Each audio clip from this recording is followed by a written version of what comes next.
Bueno, entonces de este campo del Tupambaí se sacaba todo lo destinado para los desvalidos, para los huérfanos, los ocupados en servicio de cosas del pueblo, que no podían tener sus propios, y las necesidades en general para los enfermos, las viudas, los huérfanos, y para edificar y adornar los templos. Bueno, y también se sacaba de la yerba, sobre todo la yerba, para pagar los impuestos, y se llevaban generalmente hasta Buenos Aires, a la iglesia de San Ignacio de Buenos Aires, donde todavía se conserva atrás el almacén de las producciones, enorme, se llevaba ahí para venta, para canje sobre todo, o sea, pegaban algo y volvían otra vez en los barcos, en los botes por el río Paraná, hasta llegar a la producción respectiva. Y había un ecónomo que los recibía en Buenos Aires, etc. Bueno.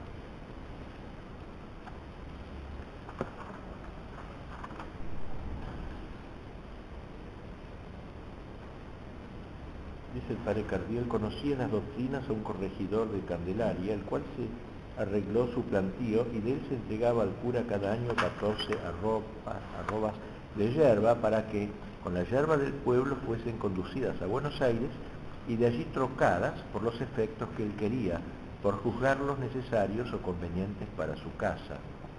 El trueque, ¿no? Que es muy tradicional, en los indios lo era ya naturalmente, eso todavía se usa en el norte de Argentina y ahora en Buenos Aires el trueque, por la decadencia también que hay.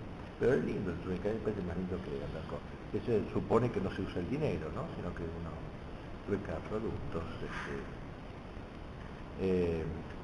Sigue diciendo Carriel, otro, no indio, sino mulato, casó con una india, hija y heredera de un cacique, casamiento singular según el juicio común, admitido en el pueblo, se hizo acepto a todos por su probidad y buenas costumbres, como sabía leer y escribir, casi siempre era mayordomo del colegio, es decir, de los almacenes del pueblo, y aún otros curas de diversos pueblos lo llamaban para que visitase las sementeras, etcétera. En un rincón de su pueblo tenía su rebaño de ganado vacuno, cultivaba tabaco, caña de azúcar y enviaba sus productos a Buenos Aires, con los dos de quienes he hablado antes.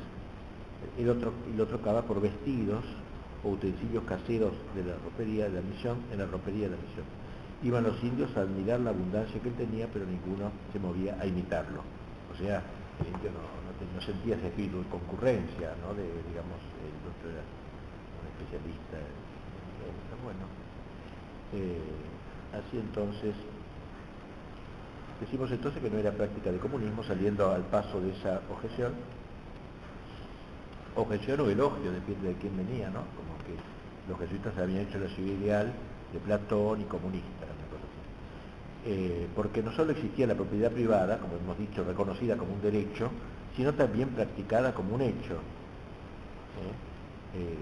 Y si en algunos casos no se cumplía esta propiedad privada, era porque el indio no era capaz todavía ni de eso, ¿no?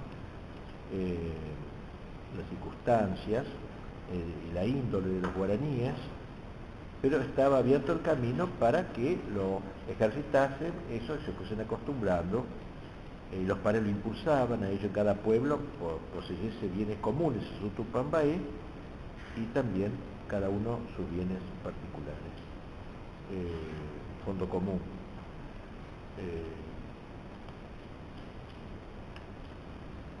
El padre Domingo Muriel, que fue el último provincial superior de esa zona, tiene un tratado de derecho natural y de gentes, dice que llama al régimen de propiedad de los guaraníes régimen mixto de bienes comunes y de propiedad privada, y eso es lo que fue tal cual. Así que no era, la propiedad común era para lo que ahora sería obras sociales, también de cierta manera, todo, salvar lo que sea lo común. Bueno, en cuanto a los instrumentos de trabajo, cada individuo tenía como propiedad suya algunos instrumentos, sobre todo de agricultura, caza, de pesca, y flechas también, por el caso de guerra. Bueno, en cuanto a las industrias, pasando a otro tema, esto sería el trabajo en el campo. La principal actividad del indio era el campo, pero pasamos ahora a las artes mecánicas Luego veremos las artes más nobles, la pintura, el arte, digamos, artes mecánicas, ¿no? Por la situación que estaban en el interior de las provincias y por la dificultad de comunicaciones, hubo de pensarse en establecer en las doctrinas todas las artes necesarias para la vida, y tratando de que cada pueblo se autoabasteciese. Había oficinas donde los indios eran instruidos y ejercitados en el patio interior de la casa de los padres, que hacía fácil eso, la asistencia de los padres para vigilar a los que allí trabajaban, ya que según frase de Cardiel, todos los oficios se los han enseñado los padres, de que hay algunos que parecen nacieron maestros de todos los oficios, y también para hacer que trabajasen, etc.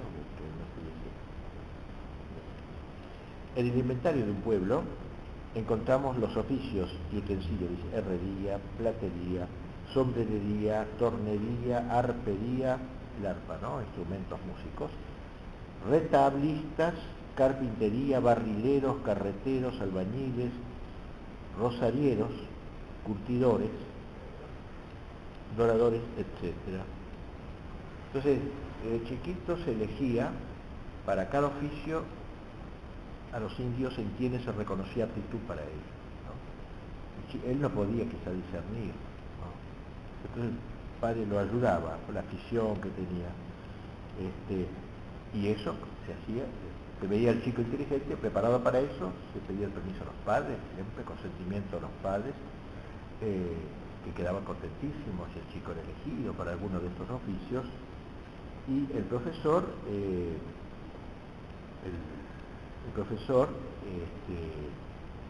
era una cosa muy honrosa ser profesor de ellos, y al contrario juzgaban por vil el que no sabía trabajar no sabía vivir con el trabajo de sus manos. Así que era la dignificación del trabajo, ¿no? El sentido del trabajo bien hecho y como medio de perfección humana. Al frente de cada taller de estos que hemos nombrado, no todos tenían todos, pero se ponía un indio diestro, un indio especial, en aquel oficio quien lo enseñaba y daba instrucciones a su grupo. Este jefe llevaba el nombre de alcalde, o sea, el alcalde de los rosarieros, el alcalde de los escultores, y así, alcalde, y así había entonces alcalde de los plateros, de los torneros, etc. También hicieron relojes de sol, relojes de máquinas, de maquinaria, digamos. El padre Cardiel escribe: en todos los pueblos hay reloj de sol y de ruedas para regular las distribuciones religiosas. Siempre pensando en tocar para el rosario, para la misa, para las distribuciones religiosas, para ir al trabajo también. Relojes, no dice si eran relojes de campanario o de pared, pero sí parece que hubo relojes de campanario, por el recuerdo que tiene la gente de los lugares de por ahí. Bueno, también entre las artes útiles está la imprenta, que es una cosa realmente, ha de ser una cosa muy llamativa, haberle levantado una imprenta. Fueron la primera imprenta que hubo en Argentina, el mérito es una cosa pionera, fue una cosa. El padre Antonio Ruiz de Montoya, del que hemos hablado, que fue superior de toda la doctrina de Paraná, Uruguay, Tape, cuando los paulistas empezaron a destruirlas, había hecho un gran paso en esta materia, haciendo imprimir en Madrid, en 1639, los libros que podían servir para la enseñanza de los nuevos misioneros en el idioma guaraní. Por ejemplo, sermones en guaraní, clase de catecismo en guaraní para el servicio de los misioneros y para la instrucción de los guaraníes. Una gramática, por ejemplo, guaraní, que ellos no escribían, así que le inventaron una escritura, un vocabulario y otro que llamaba tesoro guaraní, tesoro de palabras, ¿no?, de la lengua guaraní. Es la primera sistematización del idioma que pasa del hablado al escrito, que es un paso muy importante para la cultura en general de cualquier pueblo. Y catecismos en guaraní. 3.400 tomos, dice Montoya, que tenía impresos entre todos, lo que hace creer que quizás imprimiera unos 500 ejemplares de la gramática, 900 del catecismo, etc. que había más necesidad de estos, y como dije antes, para imprimir o para representar las diversas pronunciaciones con sonidos que no existen en español, se inventaron caracteres especiales. Una letra, una A distinta, parecida, pero que era una cosa así, en fin. Se reconoció a la dificultad de acudir a este medio de imprimir en España, pero no obstante, hallándose ya traducido al guaraní un libro que había de ser de gran provecho espiritual,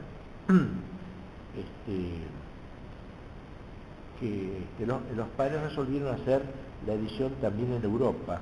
El libro se llama Lo temporal y lo eterno, el autor es un jesuita llamado el padre Nierenberg. Lo temporal y lo eterno, o sea, una instrucción cristiana de lo que es temporal y lo que es eterno, en fin, lo natural, lo sobrenatural, que fue casi un libro de cabecera para la espiritualidad o la explicación de la espiritualidad que daban los padres a los indios. Se hizo en Europa, ¿no? Pero luego, sin que sepamos por qué, se resolvió imprimirlo las doctrinas mismas, la reducción misma. Y así se vaciaron caracteres de estaño. Licencia acordada por el virrey de Perú, dice, de imprimir libros en lengua guaraní en las misiones del Tucumán, 1703. Y así se imprimió el libro, que fue el primer libro impreso en toda América del Sur, todas estas regiones, que se llamaba el nombre entero, como eran nombres antiguos, eran nombres largos, ¿no? Lo temporal y lo eterno es un resumen, se llamaba de la diferencia entre lo temporal y eterno, crisol de desengaños con la memoria de la eternidad, a lo que quiere decir que desengañarse de los bienes de la tierra, que uno pone tanta confianza, crisol de desengaños con la memoria de la eternidad, o sea, lo eterno y el temporal, postrimerías humanas y principales misterios divinos. Todo eso era el título.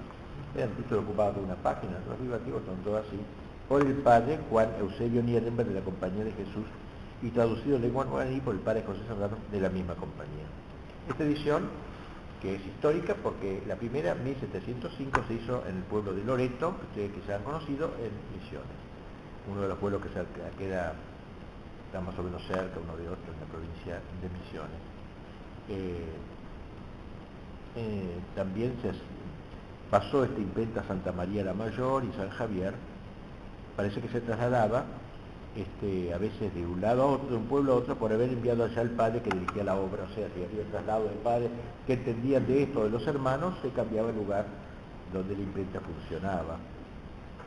Digamos que esta imprenta luego en la época del virrey Vértiz, creo, pasaría a Buenos Aires y se llamaría la imprenta Los Expósitos, algo así, porque funcionaba donde estaban chicos abandonados, expósitos, expuestos.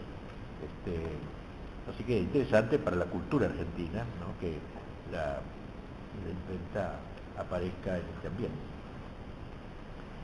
Bueno, en cuanto a preguntarse si había minas de hierro y de oro y de plata, es un invento que hicieron los que querían calumniar la orden, o sea que había cosas, oro, plata escondidos, que los jesuitas encontraron oro y que los beneficiaron en secreto, y por eso se rehuía la encomienda para usar a los indios en el trabajo de las minas.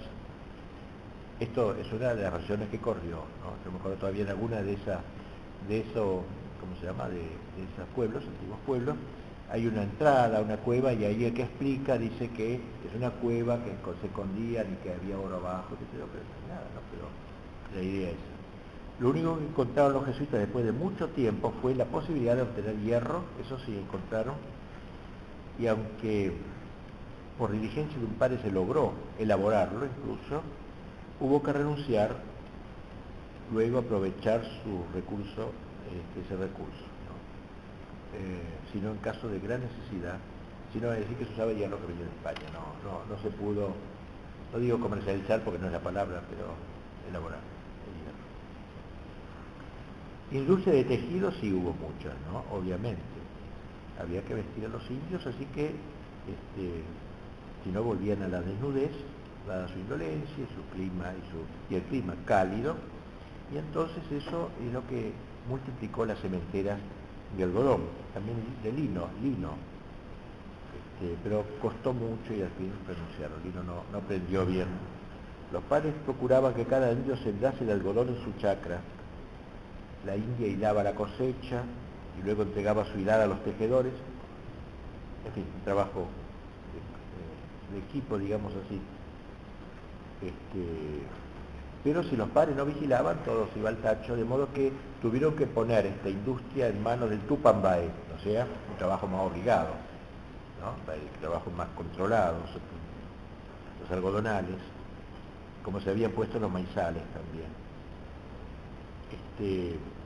Bueno, con el hilado se entregaba a las indias, eso era cosa de mujeres, se le entregaba una cantidad de algodón a cada una, con la obligación de presentar al miércoles siguiente el algodón trabajado, una parte del algodón hilado, calculándose que las otras 2/3 partes eran el peso de la semilla. Esta tarea de hilar se podía terminar en 4 o 5 horas, los padres dejaban 5 días, o sea, era espacioso, no era algo tiránico, pero era para poner un plazo, si no, nunca se hacía. El miércoles recibían otra media libra, de la que había que entregar el sábado el resultado. Parece un poco infantil, pero era la manera, no sé, de otra manera no veía.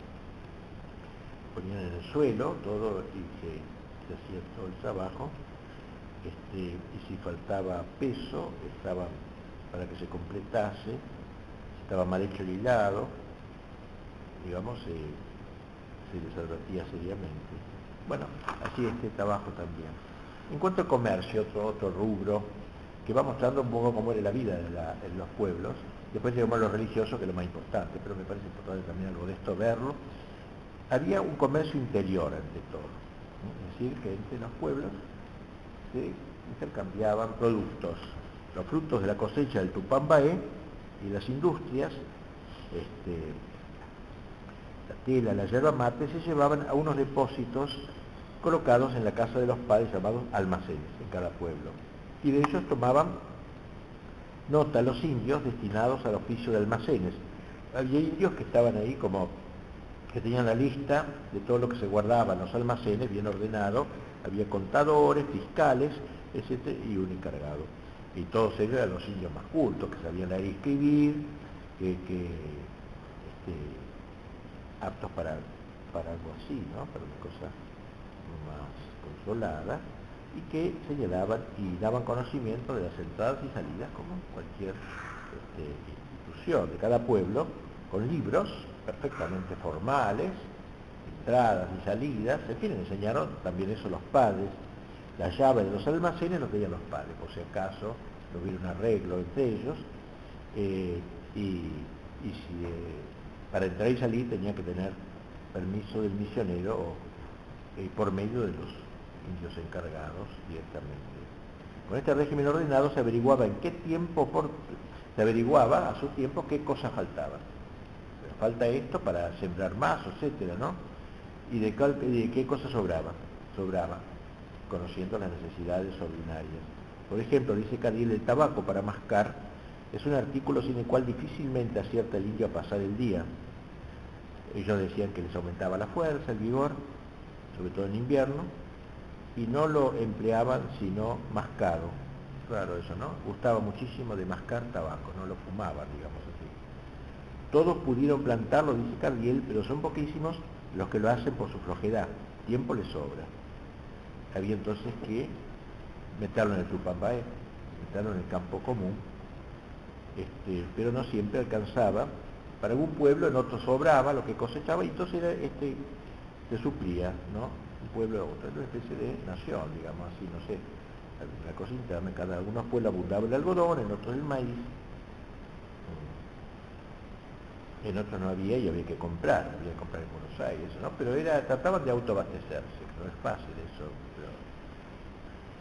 Bueno, había también comercio con las ciudades, no solamente comercio interior, de pueblo a pueblo, sino también comercio con las ciudades.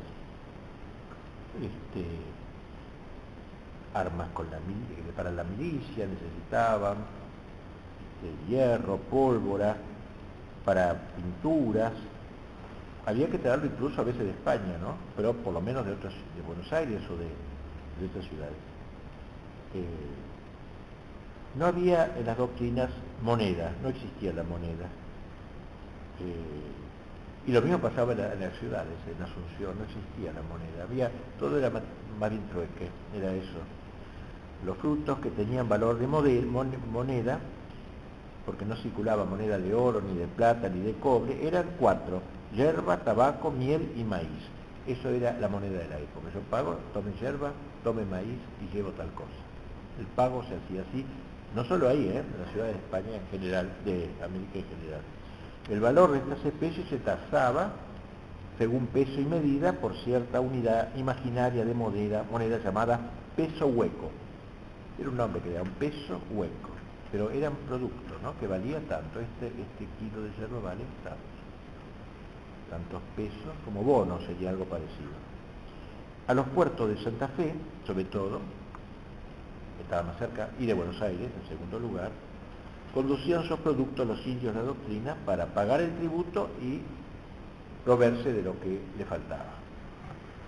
Para bajar a Buenos Aires formaban los pueblos del Uruguay, que están ahora en el Uruguay actual digo, balsas grandes, ¿no?, porque no tenía que cargar mucha cosa, que construían ellos mismos, y consistía en una casilla apoyada en 2 botes. Había 2 botes y una casilla en el medio como un depósito de elementos, como un container diríamos hoy.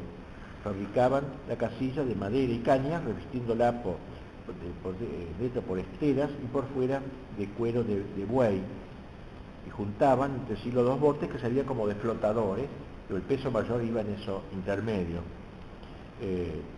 Y a remo gobernaban su navegación, que los había de llevar por saltos y remolinos, porque era bravo, a veces lo es, ¿no?, al río Uruguay, saltos y remolinos, que no sé cómo, donde no había paso para otra clase de embarcación, pero esa saltaba mucho, pero lograba pasar las cascadas, etc. También en el río Paraná usaban balsas, pero con el tiempo fueron construyendo barcas algo mayores, con las cuales a velo y remo hacían su viaje por ser el río más grande, el de Paraná, y sin arrecifes, sin rocas, más fácil. Al principio toda la yerba tenía que ir a Santa Fe, y allí se hubo de poner un padre encargado de las misiones también en Santa Fe. La principal estaba en Buenos Aires. Él reducía la yerba a plata, digamos, o a otro producto que necesitaban, a pagar el tributo a los oficiales del rey y a comprar los géneros que el pueblo pedía de vuelta, para que llevaran de vuelta. Cuando llegaban las balsas, al volver se presentaban los indios al padre procurador con las cartas del misionero y la lista de lo que llevaban y lo que deseaban traer de regreso, una lista también en español y en guaraní, y las que llegaban se ponían en depósitos hasta que se los podía vender. En fin, había que hacer eso, o sea, el indio no iba a hacer ese trabajo, lo había que hacer los padres o los hermanos que estaban en Santa Fe o en Buenos Aires. Bueno, se ha preguntado si eran ricas o no las doctrinas. 3 clases de personas dijeron que eran muy ricas, ¿no? Primero, los émulos de la compañía, para hacer odiosos a los padres, pintándolos como detentadores de comarcas fecundísimas y poblaciones de suntuosas fábricas, y para predisponerlos contra los reyes, o para predisponer a los reyes contra ellos, como un imperio, que se lo pintaban así, ¿no? Los gobernadores y visitadores reales también, cuando se empeñaban en aumentar el tributo: ustedes tienen plata, ustedes tienen dinero, tienen obra, así que paguen más, ¿no? También eso. Y los obispos, cuando querían introducir el diezmo, que no habían tenido nunca aquellos indios por orden del rey, estaban liberados del diezmo, de pagar el diezmo a la iglesia. Las demás personas que veían las doctrinas quedaban sí maravilladas del orden, del concierto, de los edificios, de las iglesias, que hablaremos enseguida, de lo bien asistidos que estaban los indios en lo espiritual y lo temporal. Los jesuitas siempre dijeron que los pueblos eran pobres y que solo el con el trabajo continuo de los misioneros, se conservaban, y más que eso no era que se convertían en grandes ciudades. Bueno, la riqueza en todo caso era por la fertilidad del terreno,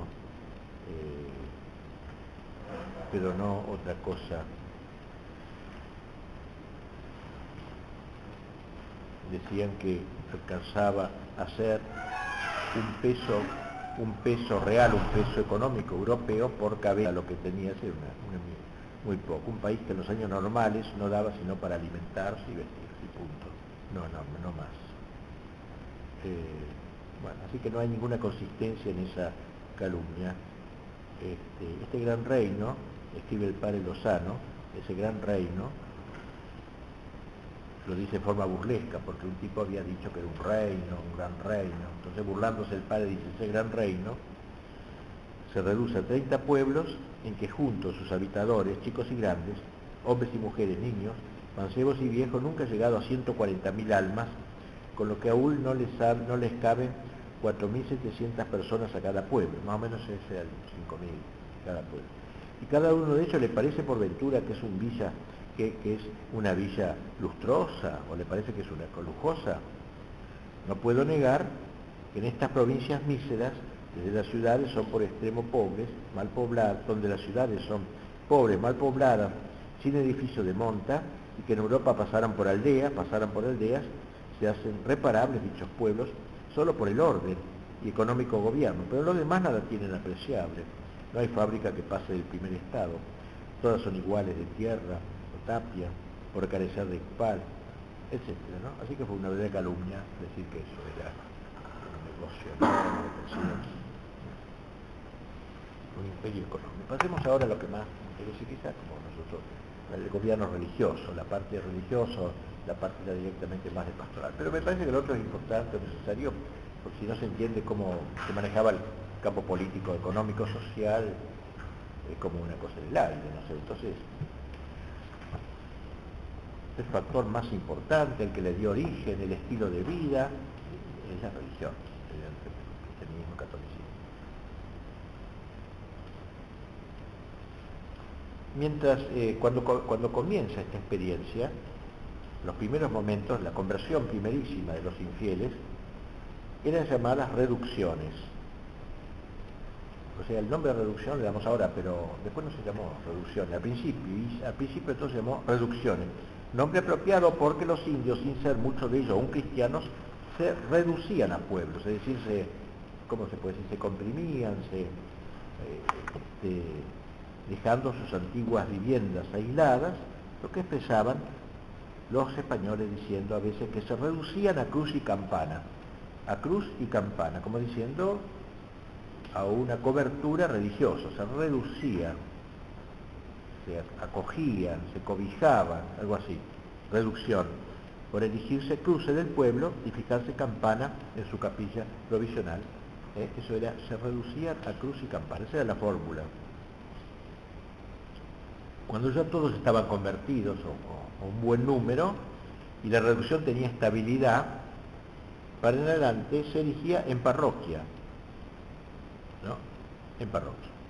¿Cómo llamamos cualquier parroquia? Y por ser indios, los feligreses gozaban de numerosos privilegios que dieron los papas a los indios cristianos, a diferencia de las parroquias de españoles que conservaban su nombre de parroquias.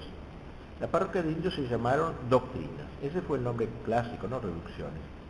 Voy a las doctrinas, quería decir a esto, a las doctrinas, de modo que hablando con todo rigor, reducción era el pueblo de indios en los principios de su conversión. Y doctrina, la parroquia de indios ya establecida. Y la reducción era una doctrina que se estaba formando, ¿no? Pero con el tiempo se llamó igual, ¿no? Como pasa, reducción o doctrina. Hoy la llamamos más bien reducciones, pero muy bueno saber esta distinción. Y a los padres que trabajaban ahí se los llamaban misioneros, o curas, o doctrineros, en fin, nombres que se usó en aquel tiempo. De la organización paulatina de las reducciones nos ha dejado noticias, como ya he dicho, las cartas anuas, que se conservan en buen número y el libro, sobre todo, muy interesante, interesantísimo de leer, que se llama La conquista espiritual del Paraguay, del padre Montoya, que se ha publicado hace poco, puede volver a publicar. La conquista espiritual, creo que dice del Paraguay, o conquista espiritual, no me acuerdo, pero es del Paraguay, o sea, esa zona, el llamado Paraguay. Padre Ruiz de Montoya, un libro muy lindo, va explicando todo lo que, cómo se va haciendo la conquista de las almas, la pastoral y algunos temas que hemos tratado, los sacamos de allí.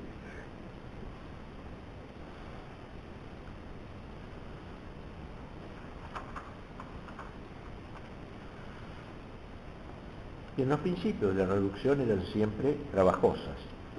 Había que quitar los vicios groseros y tan arraigados, sobre todo lo que dijimos, la lujuria, la poligamia, la antropofagia.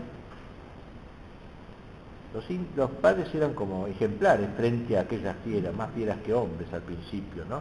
Ellos veían a los padres virtuosos, que oraban, ¿no? Con orden, con regularidad. Todo eso era una lección muda, pero muy importante, y la asiduidad en salir en cumplir sus deberes, no solo de maestros de religión, sino de padres, digamos, de padres de los indios. Los indios veían que los atendían en sus necesidades materiales y no solo las espirituales, y que recorrían las casas todos los días. Todo eso, claro, les creaba una gran admiración. Se hacía catecismo todos los días, separadamente a niños y niñas, 2 veces por semana a los adultos y 3 a los viejos que no iban ya al trabajo del campo, y se añadían los catecismos parciales a uno o varias personas cuando había una particular necesidad.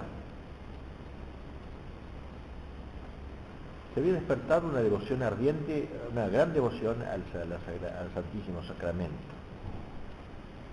Y fue admirable el empeño de los indios para poder comulgar, que al principio así nomás no lo dejaban hacer la comunión, si eran lujuriosos y de polígamos, y qué sé yo, había que tener un noviciado, vamos a decir, de preparación cristiana antes de esto, pero se mostraban sus ansias de eso. También echaron raíces muy profundas la devoción a la Santísima Virgen. Todo el pueblo la saludaba al Ángelus, todo el pueblo rezaba el Ángelus donde estuviese, en el campo, etcétera, por la mañana, mediodía y la tarde. Interrumpían su trabajo, se arrodillaban en el campo o en la ciudad. Eso daba un tono al pueblo, ¿no? Poquito a poco lo iba llevando Dios. Una gran afición al rosario. Rezaban el rosario cada indio, a un enfermo, ¿no? Postrado, no querían omitirlo ni un solo día. Esto ya cuando estaba un poquito adelantada la evangelización. Y se hizo una especie de congregación de esclavos de Nuestra Señora, se llamaba, con los indios más fervorosos y de vida más ejemplar, un grupo más exigente. O sea, hubo un trabajo escalonado, digamos así, desde lo más burdo y general a lo más selecto, digamos ya dentro del estado que se encontraba. En obsequio de la Virgen iban al hospital a servir a los enfermos. Esa era una obligación de esta congregación de esclavos de la Santísima Virgen. Y así, poco a poco, las costumbres se iban transformando. Las procesiones, por ejemplo, de Semana Santa, calles y plazas quedaban señaladas con la sangre de los indios que se azotaban a veces para unirse a la flagelación de Jesucristo. Hasta los niños, congregados cada viernes en la iglesia, al oír lo que les explicaba el padre, se armaban de un látigo y se daban ellos también para defenderse, para tener dominio sobre sí mismos. Una impresión, daba una enorme impresión ver las maravillas que obraba la gracia de Dios en hombres tan toscos y tan bruscamente pasados del salvajismo al cristianismo. Pero la principal preocupación era la enseñanza del catecismo que habían impuesto los sínodos diocesanos, particularmente Toribio de Mogrovejo, que había redactado varios catecismos que estaban en vigor en toda la extensión de la diócesis de Perú, a la cual pertenecía Paraguay. Así que se enseñaba el catecismo de Toribio de Mogrovejo, usando los métodos comunes, la repetición del texto de las oraciones, del catecismo breve.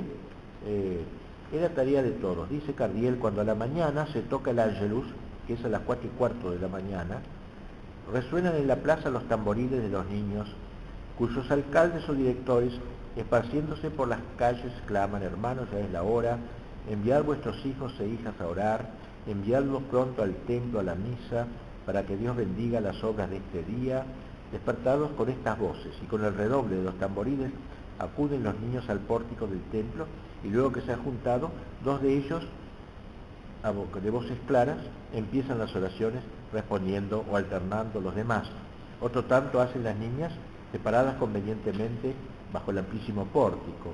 Acabadas las oraciones, que por ser las voces en gran número y atipladas resuenan por todas las calles del pueblo y por toda la población, así que sería una cosa impresionante, la mañana esa, ¿no?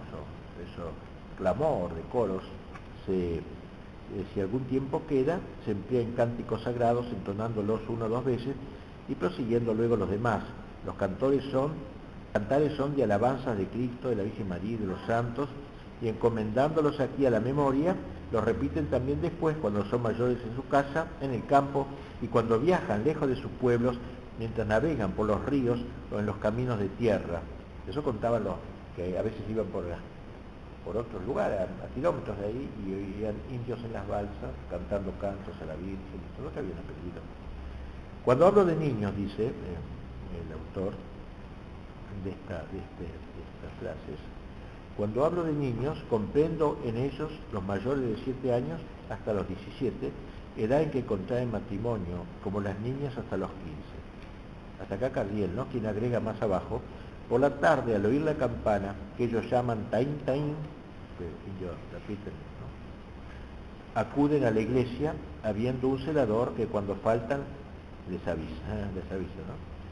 Por verano, a las 5 y a las 4 en el invierno. No sé qué es eso, bueno. Llegados a la iglesia, 2 de los demás claravoz rezan el Padre Nuestro y las otras oraciones, alternando con los demás. Luego salen 4 y poniéndose 2 a un lado y 2 a otro, repiten el catecismo con sus preguntas y respuestas. Unos preguntan: ¿hay Dios? Y responden los otros: sí hay. Este catecismo es corto, ordenado por el Concilio de Lima, de Toribio, de suerte que en breve tiempo se recita todo hasta el fin. Imagínense ustedes una repetición así, como se le ha grabado a los chicos, a los jóvenes, que tienen la doctrina, ¿no? Sigue diciendo: después del catecismo, uno de los alcaldes de niños, que siempre asisten al catecismo, avisa al padre que ya es hora de explicar la doctrina, o sea, no lo dejaban así nomás, le explicaban. Lo que el padre hace, yendo allá con la cruz como báculo, de 8 palmos de alto y gruesa como el dedo pulgar. De lo que luego dice Cardiel y de lo que luego empieza una relación de indios guaraníes, se ve que además de rezar las oraciones y catecismo, levantarse y ante el rosario rezaban también otras 2 veces del día, luego de ir a misa de la noche, después del rosario, resonando calles, casas y plazas, continuamente con los cánticos y alabanzas a Dios de aquellas almas inocentes, y acostumbrándose en sus tiernos años a no perder nunca de vista las verdades de la Santa Religión. Los domingos por la tarde, dice Cardiel, luego que se han abierto las puertas de la iglesia, júntanse en ellas las personas mayores de uno y otro sexo antes de la misa, separadas de los niños. Llevan a voz 4 hombres que se ponen en medio de la iglesia, hincados de rodillas, rezan el Padre Nuestro y las demás oraciones, respondiéndole a todos. Y bueno, ya se le había preguntado: ¿hay Dios? Otro: pues sí hay. Sí hay. Primero, uno dice, 2 preguntan: ¿hay Dios? 2 responden: sí hay, y el pueblo responde, lo repite: sí hay. Porque eran tan brutos a lo mejor que había que poner primero 2 que respondieran y luego el pueblo. Bueno, pero así se iba llegando a todo el pueblo. Y de esta manera van repitiendo todo el catecismo como eso de los niños. Lo que las personas mayores rezan en el templo, lo rezan al mismo tiempo niños y niñas. Aquellos en el patio, estos en el cementerio, luego entran a misa y sermón. Después se divide en 2 secciones. Una de niños y varones adultos que van al patio parroquial, otro de niños y mujeres que se colocan en el cementerio. En el patio, uno de los cabildantes repite lo que ha oído en el sermón. O sea, uno de los indios cabildantes, los más cultos, hace un resumen del sermón. Hay quienes lo repiten a la letra, una memoria brutal, tenían los hijos. Otros repiten solo la sustancia, añadiendo reflexiones piadosas que a ellos se les ofrecen. Interesante, ¿no? Podrían tener eso. Pero a nadie le falta materia para la media hora y aún más. A las mujeres en el cementerio le hace la repetición a alguno de sus alcaldes. Bueno, dicho el Concilio III de Lima, que fue el que más importante que hizo, que estuvo en uso hasta hace pocos años, de 2 siglos estuvo en uso, pleno uso, es un magnífico catecismo. Allí señala, se explique a todos los indios conforme a su capacidad, y por lo menos los niños lo sepan de memoria, y lo repitan domingos y días de fiesta, cuando todo el pueblo está reunido en la iglesia, para que los demás se aprovechen. Dice el concilio ese, ¿no? Bueno. También los sacramentos fueron ampliamente frecuentados y la misa. La misa se celebraba siempre a las 5:30 de la mañana, libre era claro, pero se recomendaba y una gran asistencia, se llenaba la iglesia todos los días, sin contar los chicos y chicas, iban muchos grandes y lo oían después de rezar la doctrina, como rezar la doctrina, una fórmula rara, ¿no? Y así los que iban al campo antes de ir, iban a la misa.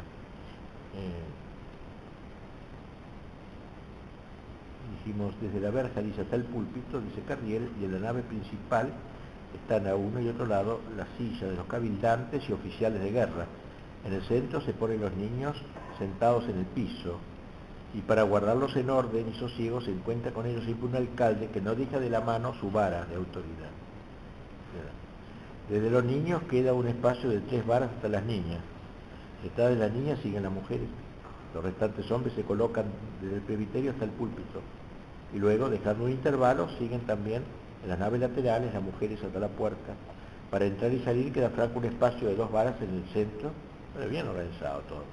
Maravíllanse de la quietud y silencio que todos observan, las personas que vienen de fuera. La misa era acompañada con música, con cantos, lo que para la gente tenía un gran atractivo.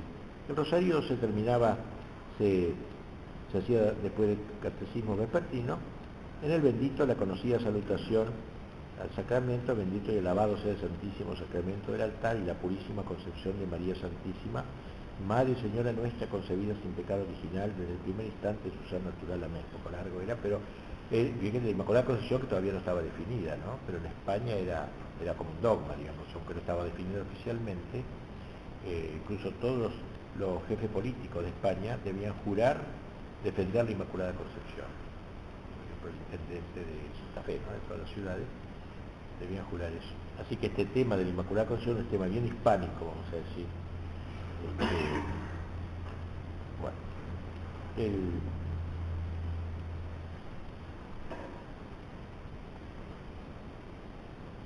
la eficacia con que estos actos iban penetrando todo el ser de aquellos indios era tal que en sus viajes, como dije, en los bosques o a lo largo de los ríos, volvían a renovar estos cánticos, emprenden viajes, dice Carriel, confesando y comulgando con piedad cristiana. Cuando ya a todo punto acuden a la iglesia con la imagen de la Virgen o de algún otro santo que toman por patrón, lo colocan en su peana y rezan cantos acompañándoles a algún músico. Van al cura, quien los echa, le da un breve sermón sobre el objeto del viaje y el modo como deben portarse fuera de su pueblo. Le dan vuelta a la plaza, llevando en anda su imagen, tocando uno que otro las campanillas, además de las flautas y el tamboril. No hay viaje sin llevar su santo, ni sin sacristán que cuide del santo, ni sin castañuela, flauta y tamboril. Antes de ponerse el sol dan fin a la jornada, sea que caminen por tierra, sea que vayan por agua. Y lo primero, previenen su capilla de ramas para el santo en el barco. Luego reza el rosario, cantan sus oraciones, sigue la cena, y luego duermen toda la noche, se levantan de madrugada y apenas sale el sol, van delante del santo y de allí al barco. El bautismo era muy solemne, se administraba los domingos por la tarde.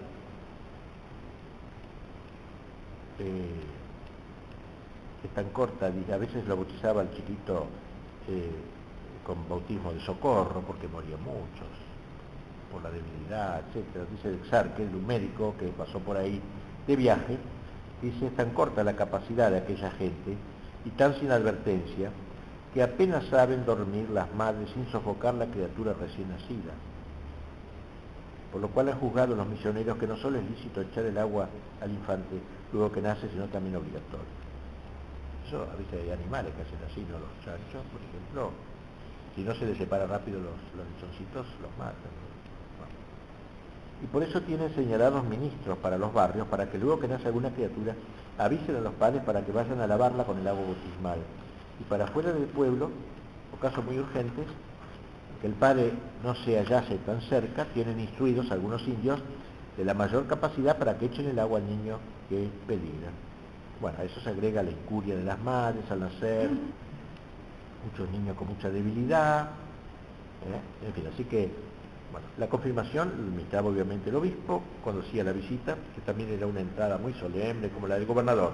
Obispo y gobernador eran los visitantes principales, ¿no? Y el dirigente español también.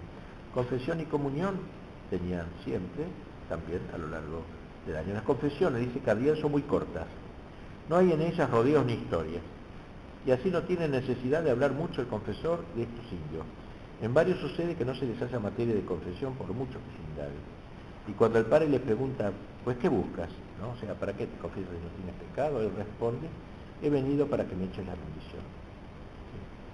Bueno, igual confesaba, comulgaba, cuando había de emprender algún viaje largo siempre, como a las ciudades de españoles, o exploración de costas, o a guerra.